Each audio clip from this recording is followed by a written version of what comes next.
पिछली वीडियो के क्रम में आगे बढ़ते हुए आज हम इस कड़ी की आखिरी थ्योरी को समझेंगे जिसका नाम है plate tectonic theory. Plate tectonics term का सबसे पहले यूज टूजो विल्सन ने किया था। फिर मैकेंजी और पार्कर ने इस थ्योरी को 1967 में दुनिया के सामने रखा और मॉर्गन ने 1968 में इस थ्योरी को मॉडिफाई किया।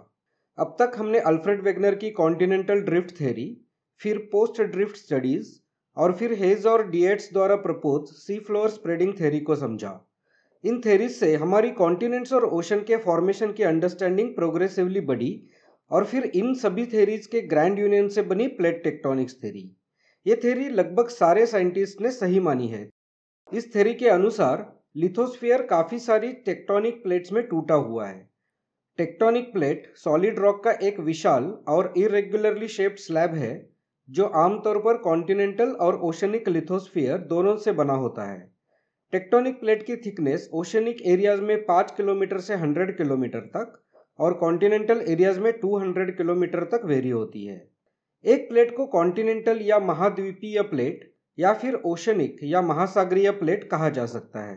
कोई प्लेट कॉन्टिनेंटल है या ओशनिक है, ये इस बात पर निर्भर करता है कि दोनों में से कौन प्लेट के बड़े हिस्से को कवर करता है।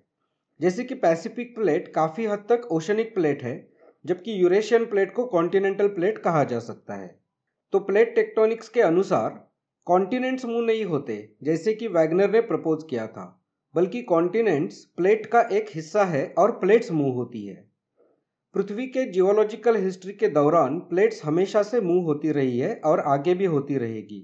इनफैक्ट पैंजिया कई सारे कॉन्टिनेंटल मासेस के एक साथ आने से बना था जो किसी न किसी टेक्टोनिक प्लेट का पार्ट थे। पैलियोमैग्नेटिक डेटा यूज करके साइंटिस्ट इस बात का अनुमान लगा पाए हैं कि अलग अलग जियोलॉजिकल पीरियड्स में आज के कॉन्टिनेंट्स की पोजीशन क्या थी। पृथ्वी मेनली 7 मेजर और काफी सारी माइनर प्लेट्स में बटी हुई है।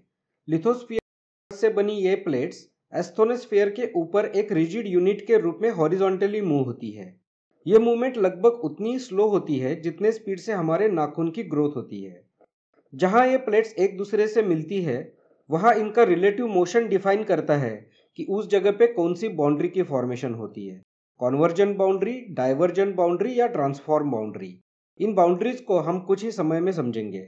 इन प्लेट्स के मार्जिन यानी बॉर्डर्स को काफी सारी जियोलॉजिकल एक्टिविटीज जैसे कि वोल्केनिक इरप्शन, अर्थक्वेक और सी फ्लोर स्प्रेडिंग इनके लिए मेन साइट माना जाता है।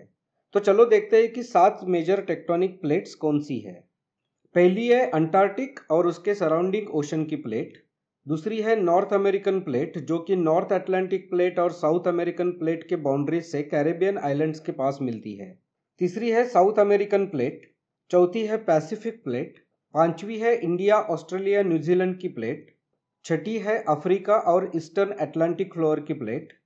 और सातवीं और आखिरी यूरेशिया की प्लेट जो यूरोप और एशिया के कॉन्टिनेंटल लैंड मासेस से डोमिनेटेड है।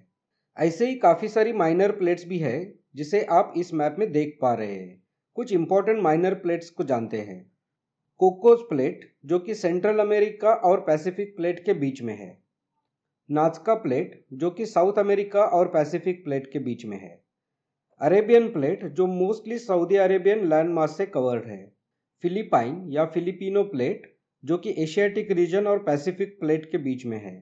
और कैरोलिन प्लेट जो कि न्यू गिनी के नॉर्थ में है जो फिलिपिनो और इंडियन प्लेट के बीच में है।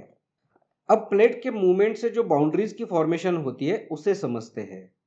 तो पहली है डाइवर्जेंट बाउंड्री। ये बाउंड्री वहां बनती है जहां दो प्लेट्स एक दूसरे से दूर जा रही हो। ऐसी साइड को स्प्रेडिंग साइड भी कहते हैं। और इसी साइड से लावा बाहर आता है। जब लावा बाहर आता है और ठंडा होता है तब वो एक नए क्रस्ट की फॉर्मेशन करता है। इस प्रोसेस को हमने सी फ्लोर स्प्रेडिंग के डिस्कशन के दौरान अच्छी तरह से समझा था। जाहिर है कि mid oceanic ridges tectonic plates की डाइवर्जेंट बाउंड्रीज होती है क्योंकि वहां प्लेट्स एक दूसरे से दूर मूव होती है। इसका मेन एग्जाम्पल है मिड अटलांटिक रीज जहां नॉर्थ और साउथ अमेरिकन प्लेट्स अफ्रीकन और यूरेशियन प्लेट से अलग होती है और एक दूसरे से सी फ्लोर स्प्रेडिंग के कारण दूर जाती है। जब डाइवर्जेंट बाउंड्रीज कॉन्टिनेंट्स पर अपना कमाल दिखाती है तब फॉर्मेशन होती है कॉन्टिनेंटल रिफ्ट वैली की। कॉन्टिनेंटल रिफ्ट वैली एक फ्लैट लो लाइंग वैली है जो अर्थ के क्रस्ट में एक क्रैक बनाती है। Rift valley purely divergent tectonic activity से बनती है। इसका एक एग्जाम्पल है साइबेरिया की बैकल रिफ्ट वैली, जिसे बैकल लेक फिल करता है। यह दुनिया का डीपेस्ट फ्रेश वाटर लेक है जो कि 3900 फीट तक डीप है।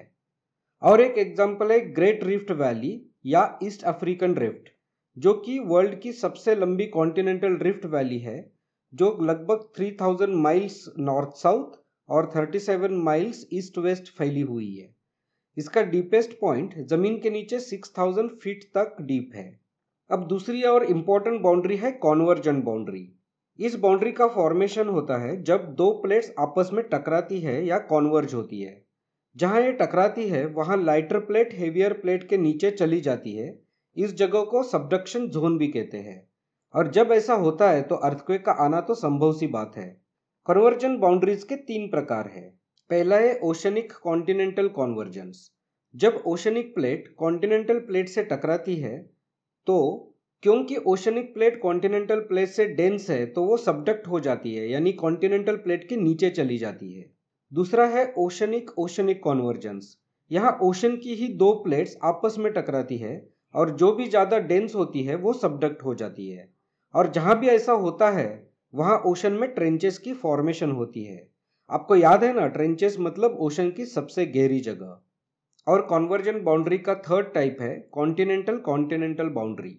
जब दो कॉन्टिनेंटल प्लेट्स आपस में टकराती है तब इस बाउंड्री की फॉर्मेशन होती है। जब ऐसा होता है तब फोल्ड माउंटेन की फॉर्मेशन होती है, जैसे कि हमारा हिमालय पर्वत जो इंडियन प्लेट और यूरेशियन प्लेट के कॉन्वर्जेंस से फॉर्म हुआ है। और टेक्टोनिक प्लेट बाउंड्री का तीसरा इंपॉर्टेंट टाइप है ट्रांसफॉर्म बाउंड्री। जब कभी एक प्लेट दूसरी प्लेट से ना तो कोलाइड करे और ना ही उससे दूर जाए बल्कि उसके साथ स्लाइड करे तो ऐसी बाउंड्री को कहते हैं ट्रांसफॉर्म बाउंड्री। देखो, वोल्केनिक इरप्शंस पूरे क्रेस्ट के लंबाई तक एक ही समय में नहीं होते। जब ऐसे इरप्शंस होते हैं तब एक प्लेट के पोर्शन का मूवमेंट उसी प्लेट के दूसरे पोर्शन से अलग होता है और इसके कारण जो फॉल्स तैयार होते हैं वो मिड ओशनिक रीजेस को परपेंडिकुलर होते हैं। इन्हीं को ट्रांसफॉर्म बाउंड्रीज कहते हैं। तो आप जब ये वीडियो देख रहे हैं तब भी पृथ्वी का स्ट्रक्चर बदल रहा है क्योंकि टेक्टोनिक प्लेट्स लगातार मूव हो रही है। प्लेट टेक्टोनिक्स थ्योरी के कई वर्ष बाद भी यह थ्योरी फाइन ट्यून हो रही है। हालांकि हम इस बारे में बहुत कुछ जानते हैं कि ओशंस और कॉन्टिनेंटल लैंड मासेस बने कैसे, फिर भी आज 2023 में हम प्लेट टेक्टोनिक्स के बारे में जानने की प्रोसेस जारी रखे हुए हैं। प्लेट मूवमेंट्स का पता सैटेलाइट्स द्वारा लगाया जाता है जो पृथ्वी की सरफेस में होने वाले चेंजेस को मिलीमीटर तक रिकॉर्ड करते हैं। लेकिन कहानी अभी भी खत्म नहीं हुई है। वैज्ञानिक ये जानना चाहते हैं कि किस कारण पृथ्वी का क्रस्ट पहली बार क्रैक हुआ और कैसे क्रस्ट का रिसाइकलिंग शुरू हुआ।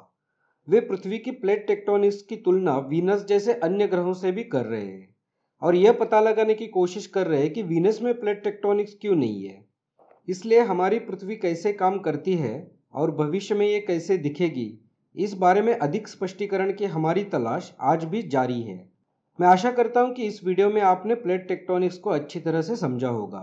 इस वीडियो को लाइक कीजिए, कमेंट में अपना फीडबैक छोड़िए और चैनल को ज़रूर सब्सक्राइब कीजिए। बेल आइकॉन प्रेस करने के साथ साथ इस वीडियो को अपने दोस्तों के साथ शेयर करना मत भूलिए।